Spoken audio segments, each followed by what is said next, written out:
Welcome to The Explainer. So glad you're here, because today we're diving into literally one of the most fascinating topics in modern storytelling. We're looking at those characters who totally blur the line between good and evil. Yep, we're talking about the incredibly complex nature of anti-villains. It's like a psychological tightrope, and it makes for some of the absolute best narratives out there. So let's just get right into it and break down how it all works. Now, why in the world do we actually root for the villain? If you look at the media we consume right now, there's this massive shift happening. As modern audiences, we have this deep, undeniable craving for morally gray characters, don't we? We actually find ourselves cheering for the person who is ostensibly the bad guy, and it totally forces us to question our own moral compass. Okay, let's dive into this. Here's our roadmap for today. We're going to cover rooting for the enemy, defining the anti-villain, anti-villain versus anti-hero, types of anti-villains, and finally, wrap it up with the power of complexity. All right, starting us off with Section 1, rooting for the enemy.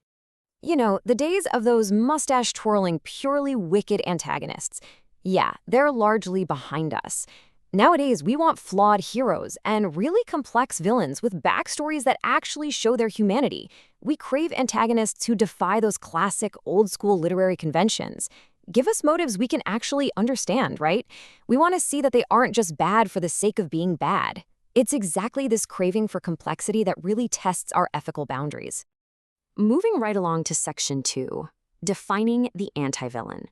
So what are they exactly? Well, an anti-villain is essentially a villain with heroic goals, personality traits or virtues whose desired ends are often good, but whose means of getting there are evil or undesirable. But what's really interesting about this slide is that these characters can actually have purely selfish goals too, but they retain such a strong sense of morality or honor that it completely puts them at odds with your traditional villains. Basically, they're trying to change the world for the better, it's just their methodology that crosses the line. To truly get them, though, we really need to clarify what they absolutely are not. An anti-villain cannot be pure evil, and they are definitely not a complete monster. A complete monster never qualifies, because their causes are never genuinely noble, even if they pretend they are. An anti-villain, on a flip side, is generally well aware that their actions are morally dubious. They know it, but they do them anyway for what they perceive as the greater good. And because they hold on to that humanity, they can actually often be reasoned or negotiated with by the heroes. Okay, let's hit Section 3, anti-villain versus anti-hero. Now this is where things get a little bit murky. There's a huge overlap between these two archetypes. They're both trying to achieve a positive end result using, let's face it, pretty morally dubious methods. But here's the catch. For the anti-hero, their heroism drives the plot, and they genuinely believe their actions are morally just. For the anti-villain, it's their evil methodology that drives the plot, and they are fully aware their actions are dubious. That's the crucial pivot right there, intent versus methodology. The anti-villain consciously chooses to commit evil actions, knowing full well they're wrong, but deciding they're just a necessary means to an end. Notice how we're also bringing in this sympathetic villain here, because actually not all sympathetic villains are anti-villains. Think of it like this. A pure evil character has totally selfish goals and zero redeeming traits. Then you have an anti-villain, like Ozymandias from The Watchmen. He has this wildly noble goal. He literally wants world peace, but uses horrific, evil methods to get there. And then you've got the sympathetic villain, like Galbatorix from The Inheritance Cycle. Sure, he has a tragic, relatable backstory, but his actions are petty and malignant. He has no desire to actually improve the world, he's actively making it worse. So yeah, it's a really vital distinction to make. All right, on to Section 4, types of anti-villains. Now that we've got those definitions locked in, let's look at a couple of specific subtypes. Two of the big ones you'll see are the well-intentioned extremist and the noble anti-villain. Let's look at some really high-profile examples to kind of tether these abstract literary terms to familiar faces you've definitely seen on screen. First up, we have Thanos from the Marvel Cinematic Universe. Thanos perfectly fits the well-intentioned extremist trope to a T. He adopts this really strict for the greater good ethos. He genuinely believes that if the universe's population keeps growing, it's going to deplete all the resources and just destroy itself.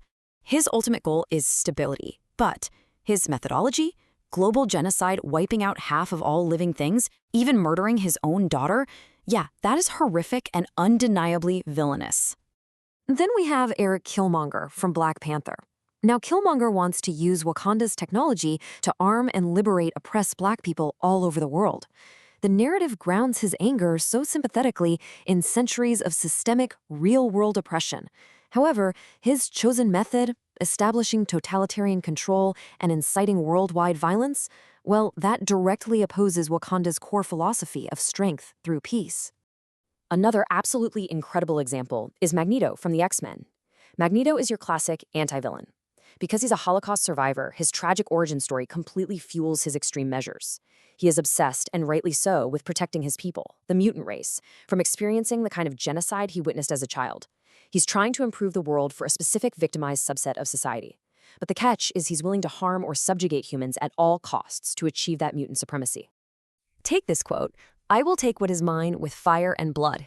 Daenerys Targaryen from Game of Thrones starts out just wanting to free the oppressed and break the wheel. But to build that better world, she commits extreme acts of violence and cruelty, all in the name of justice. It perfectly illustrates how an anti-villain constantly teeters on the edge of a knife, totally blurring that line between a heroic liberator and a tyrannical villain. Or consider Solidus Snake in Metal Gear Solid. He literally says, "What I wanted to take back from the Patriots were things like freedom, civil rights, opportunities, the founding principles of this country." And this brilliantly illustrates how an anti-villain's rhetoric can sound entirely identical to a traditional hero's. Seriously, if you didn't know the context of his extreme methods, you would absolutely assume he was the main protagonist of the story. Which brings us to our final stop, Section 5, the power of complexity.